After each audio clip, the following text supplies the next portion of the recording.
want to thank you all for joining us for what is our second roundtable. We are excited about the topic today, and I'm excited to have three new consultants with us. In fact, our two newest team members, Jeremy and Jarrett, and one of our longest standing team members, right, John? You've been here for what, 10 years? I think we're going on about 8 to 9 years, close to a decade. Nice, fantastic. We're excited about the topic today. We're going to be talking about serps, which is also, I think, the most fun word or an acronym in digital marketing. SERP, pretty fun stuff. We're going to be talking about SERP anatomy, probably go down some rabbit holes. These guys have some plans of places they want to take you today, so I'm looking forward to learning with you as well. So real quickly, let's do some quick introductions. My name is Sheffield Pulley, Director of Growth here at Hive Digital. Jarrett, want to introduce yourself quickly? Yeah, name is Jarrett Weathersby. Technical. I'm on the SEO team primarily for technical SEO as well as some web analytics. Yeah, I like to get into the nitty gritty, granular, fixing up all the monstrosities and problems that some of our clients have. Even though they think they don't have it, they definitely have it. It's funny how that works. Jeremy? My name is Jeremy Rivera. I'm a longtime veteran of SEO. I worked for a time with Raven Tools and TapClicks as their in-house SEO. Spun off my own little freelance consulting business. I worked at several different agencies. Once did social media for Jeff Foxworthy, but now I'm home at Hive and making more than redneck jokes, doing some serious SEO. I'm shocked that no one has pivoted from that and your old if and played into that. I feel like you could like go on for days and days and days on that. All you, John. Yeah, hey, my name is John Gibbings. Work a lot with the content here at Hive Digital, building a strategy for growth with a lot of our clients, making sure that we better reach the intent goals behind our main search queries and hoping to align with the business goals themselves, making sure we get butts in the seat, make sure that we get some conversions out there, and generally build revenue. They're really excited for today. So thanks, Jeff. Yeah, man. Excited for it as well. I just realized it. We have 3 J's with us today. Which we have an enormous amount of J's in our organization. I'm not sure why that is. All right, well, let's get started. Jeremy, I think you had a direction you'd like to take us to begin. I will let you take it from here. For sure. So search engine results page. When I start conversations with my customers on the first day, when I meet them, I like to break down my approach to Google is thinking about search engines as a 3-part system. You have the crawling and indexing, Googlebot doing its job discovering pages. You have the index system where it's absorbing all of that information and categorizing and choosing what sites go where in what buckets and getting all of those results ready for the big show, the search engine results page. This is where the rubber meets the road for Google. This is where intent meets results. And when people input their query, either by voice or by typing a couple letters and following the suggestion given to them, this is the page that's displayed. And I think, with having come from a background of SEO tools, having come from Raven Tools and TapClicks and having used Ahrefs and SEMrush and Majestic, all of those tools kind of divine this experience down to a word and a number. But there's so much more to ranking nowadays than just a number. You really do have to go into your SERP space and experience these results and understand the opportunities that are out there for your business at different levels. So I have a number of different tabs open with different queries, and we're just going to start breaking this apart a little bit and introducing the anatomy of a search engine results page, and kind of breaking down, chime in, guys, when I get to different parts. If you have questions about different things, your intuition about specific things or experience with it, because there's several ways for this to go. But, your most fundamental experience is going to be something like racing drones. So you input that query, you get this results. First, you have to realize Google makes money, an insane amount of money. And they don't do that by doing something for free. They get paid. They get paid well for advertising to people when they're most likely to want to buy something, because they're literally looking for it. So your opportunity as a provider is always in competition with advertisers. So if you have money, you can play the game, you can get into these shopping ads results. There are other ad results at the bottom of the page or on the second page. And the intent behind the search itself is going to surface different SERP features. Now, this for the query racing drones, the first result is this best racing drones drone rush result, which is a blog article digging deep and showing pictures and information about some of what seems to be the top models of drones. Now notice when I came back, Google thought, oh, hey, what he saw there didn't fulfill his intent, because now it has popped up this box of people also searched for, which is different from this box of people also ask. So Google has done a lot of work in combining data from queries to understand the larger space, because we have like these longer question type results. How much do racing drones cost? Which drone is best for racing? And you'll notice that sometimes it comes through with a thumbnail image. It's a bulleted list. And guess what? If we go to this particular query, typically this is all a featured snippet. So if you have captured the featured snippet for one long tail query, you are also grabbing real estate on the top level related keyword. So there is a secondary, there's a longer conversation on how do I capture, that particular ranking result. But it's one of those things where if you were unaware that people also ask are powered by those featured snippets, you might miss that opportunity in your content strategy. We also can see that there is a knowledge graph panel. Google has mined information from Wikipedia, pulled thumbnail images about them, and is displaying a rather large amount of information about this in kind of a secondary expanded SERP you can see here as we dig into speed and questions about battery time. So there are multiple paths to expanded information that are opportunities for high competition, in-depth results pages, like racing drones. John, you had mentioned before we came on something very simple about just choosing the order of the words and how that can change the intent. Do you want to talk about the difference absolutely. between?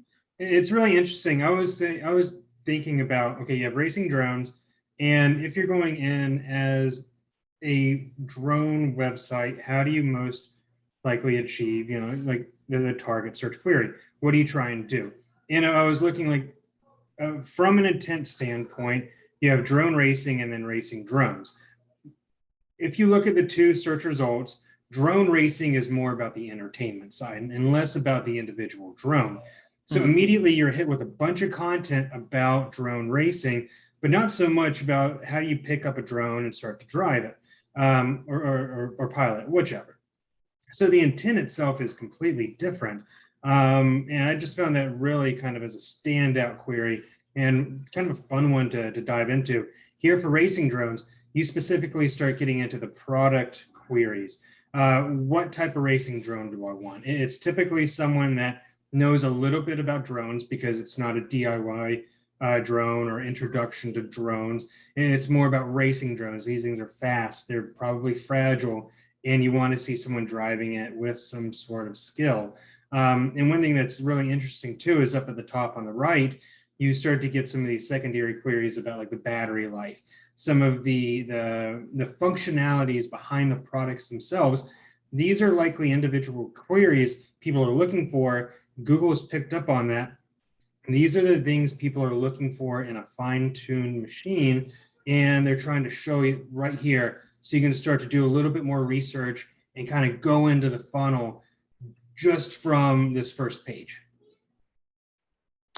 Definitely. And I think it's interesting too, because, once there are like these big call out feature blocks, you've got your ads, you've got your knowledge block. People also ask, apparently, since you can buy it locally, they have them at local stores. You've got your 3-pack of maps, showing 3 results geographically. I remember the good old days when there was a 10-pack and then a 5-pack of potential local results, but I haven't seen a 10-pack in a long time. I think we're stuck with the 3. But that shows local intent. Google knows that a drone is something you can buy locally. You've got a video section with these blue boxes, these call outs from this moment. When you upload anything to YouTube, it can grab these and mark up these key moments.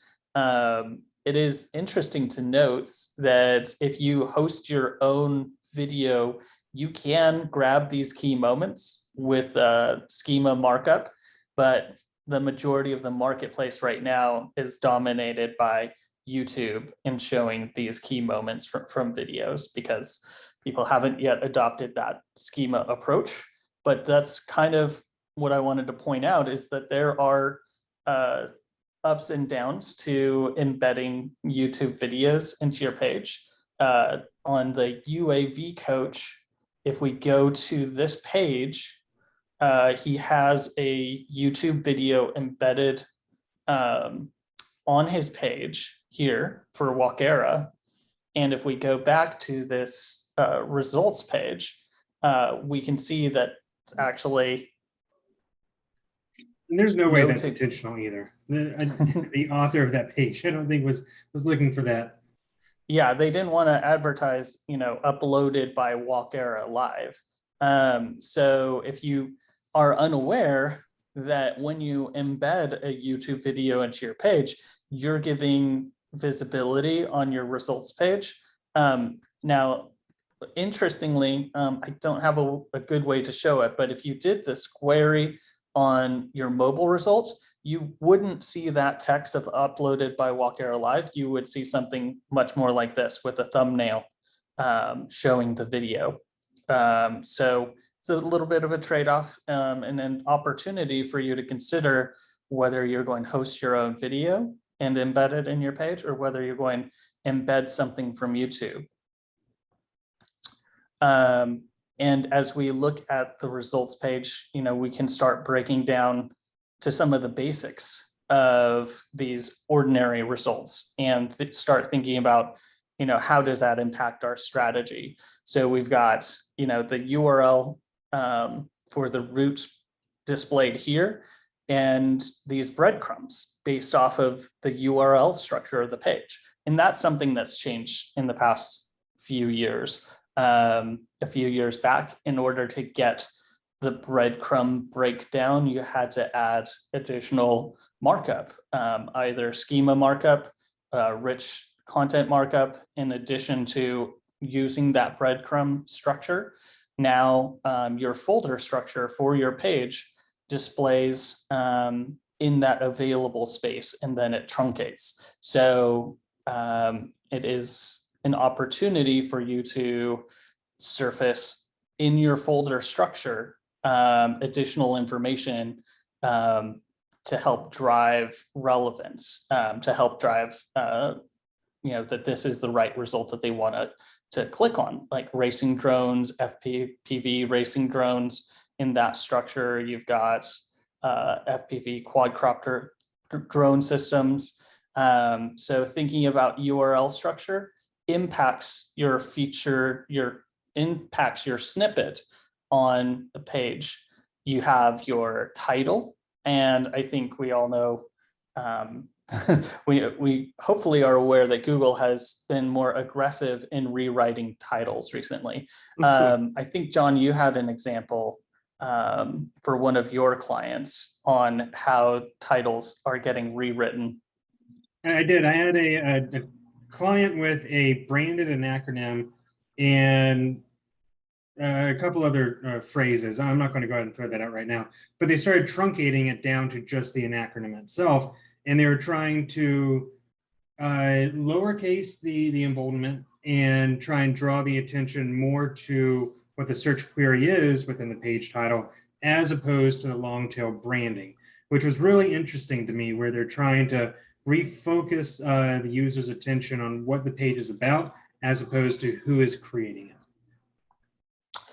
And I think there's a bit of a thumbprint on sometimes, you'll see this semicolon. The title for this page does not have this semicolon and the brand at the beginning of this result, right? That's right. They didn't change any of that actually for this client. It was really interesting. Right. So the title is actually Denver's Employment Lawyers, and then Pipe, Baird Quinn LLC. So we actually see a rewriting of that pipe and then brand here in this query, and kind of sticks out to me that if you are looking in your results and you see your brand is shuffled to the front with that colon, then you know that Google's rewritten that particular result. So another example I came across was data analytics platform. We've got Looker, and this is the current title, but if you were looking for Looker, they totally rewrote the description, the title, and it's just the brand name, literally nothing else. So that's an interesting case where their choice of title to exclude their brand name from it resulted in, when it did get rewritten, it was replaced in its entirety to just its brand entity as Google determined it. So I thought that's an interesting factor to add.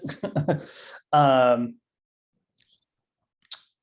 it ties into the other top, portion, which is meta description, which has always been, or hasn't always been, but has in the past 4 to 6 years, I think, open to being rewritten. And we can see a number of these results pages. Google's just grabbing random content from the description. What's your take, Jared, on meta description advice? I always suggest people thinking of, well, it may not always display, but when you can, you want it to exist there as a good supporting call to action. What's your approach? Yeah, so normally, I know even with products, you definitely want to emphasize what the product actually is and what value it brings to the potential traffic. Because usually if people would normally just choose a search result based off of the title tag. And if they need some further convincing, then you definitely want to have your P's and Q's on the meta description. So, trying to jam in your 160 characters to feel like, oh yeah, it does X, Y, and Z, or it can provide this, that, and other value to your particular problem. But but sometimes, some people, they don't put those meta descriptions down, and Google does a halfway decent job of pulling it from your site, especially if you have some good information on some products or on your homepage or on your services page. It can pull it down, but definitely you want to tailor it so that you can put in those keywords. I know, like Amazon has done it so well as far as putting the right keywords in that Google just rips it straight from that rather than trying to customize it. I think that definitely works for e-commerce. If you have a product that's selling really high, I'm pretty sure like the Amazon right there. If it's selling really high, and like I mentioned before, somebody who is very much into racing drones and they see all the characteristics and all the technical specifications of it, they see that in the meta description, they're going to click on it, they're going to buy it relatively immediately. But if you're talking about somebody like trying to select hair or trying to find this next hair salon, you definitely want to be a little bit more advantageous with your word, very persuasive, showing how much better you would look compared to if you didn't have it, things along those lines, such as like the second one. If you're looking for a drone, look no further than this place, and they're trying to introduce your brand to the traffic there versus saying, oh yeah, we have the best option available, here's the technical specifications, buy it right now. That's normally what the meta description I've seen but I know one rule of thumb I would like to do is definitely add your brand into it, because if you have FPV racing drones and you do 1 hour worth of research, and you keep seeing FPV race drone, then you're probably more likely to click on that because you see it everywhere versus you just saying this is a racing drone.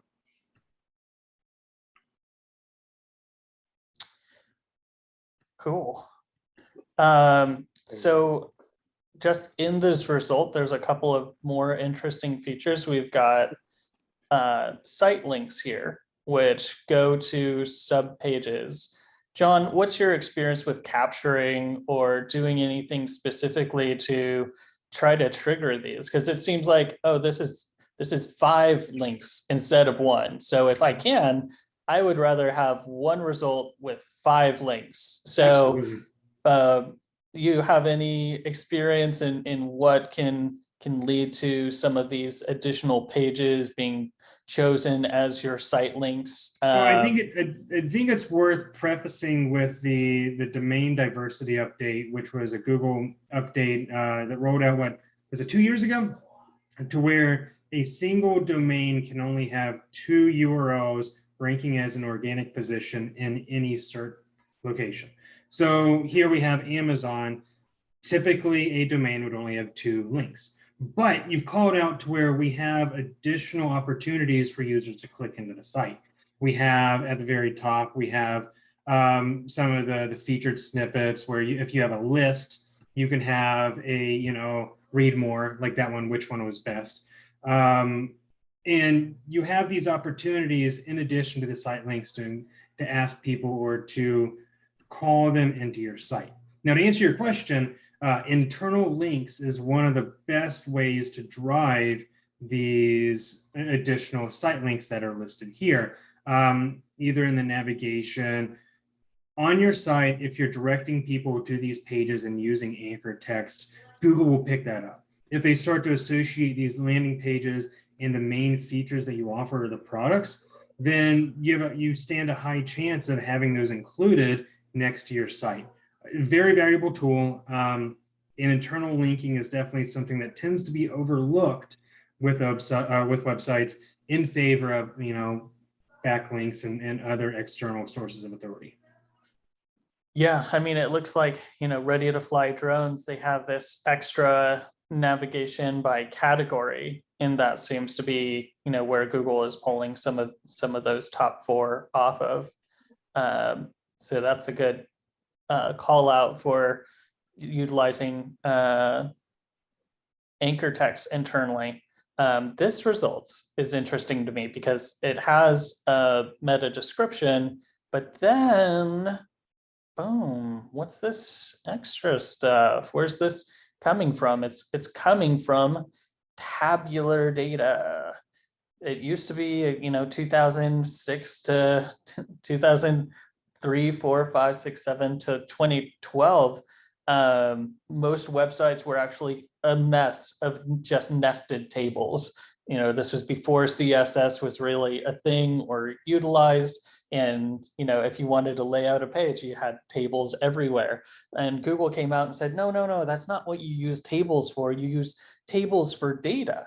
And we use tabular data. John Mew just last week pointed out, tables are effective in helping Google connect two data points together. And so we can see that there are benefits for including tabular data. You get this nice extra box. So for predicting SEO traffic, I put a table and I won this tabular data call out. And I also want to call out with it that, hey, emojis are a thing. You can get emojis in your tabular data. You can have emojis in your meta description. Heck, you can even have emojis in your URL. John Henshaw of Koi Wolf, he actually has an emoji domain that's a light bulb and a wolf emoji. So don't forget that if you're not in a crazy serious SERP, you might be able to pull off dropping an emoji into a title field, a description field, or a table that might get captured and give you a little bit of extra visibility, give you a little bit of a call out effect. Like you can see here, this is, you don't usually see a Ferris wheel in results. So it can kind of be an extra call out and capture of attention. That's also my birthday. I'm sorry, December 17th. I was excited to call that out. Oh, yeah, date feature. So if you're publishing blogs, the date stamp that's communicated in your schema shows up. There are results that also have list an author name or a site cited by. There are other feature callouts like in stock. Some queries will have price. Those can be won by applying appropriate schema tags. And so it's not just a meta description and meta title field impacting, it's your content choice, it's your URL structure, it's your call outs, including tabular data. Are there any other pieces or items on your page that you guys can think of off the top of your head that can change your SERP results for a particular page? One thing, and it's kind of an adjacent answer, is the going back to the query intent. One of our clients works with first aid, and specifically like how to stop the bleed. And what you can do is, are you trying to avoid going to the ER? Do you need to stop it right now? Or are you trying to learn? So there's a little bit of a variation behind what actually you're looking for with the query. And sometimes Google doesn't always get it right. So sometimes there's some shifting. Like here we have a lot of educational based stuff, but maybe how to apply a Band-Aid, or I need to put a Band-Aid on my finger because it's about to be cut off. So there's a lot that you can take from the search results. And it just takes a little bit of diving in, that sometimes they don't always get it right, that there's a lot of information you can do to present the page. But at the end of the day, as you're trying to get people into your site and ultimately convert, it's worth considering what the main message is behind that. So what are you trying to achieve? Are you trying to sell Band-Aids, or are you trying to get people into your local urgent care? You know, so there's a bit of legwork on what you're trying to do to communicate that, and just something to consider. There is definitely one more, which is FAQ schema. you can see a result here on G2. They've included what is PCB design software and why use PCB design software. And they've communicated this information and have grabbed these expandable results that look a lot like these people also ask, but are specific to this domain and provided for them. So that's another opportunity for you to, add additional relevant questions and mark them up appropriately and actually expand. See, they're down here at the bottom and they're marked up with FAQ schema, and they've grabbed not only the first ranking spot, but an expanded first ranking spot with these additional call outs of extra text.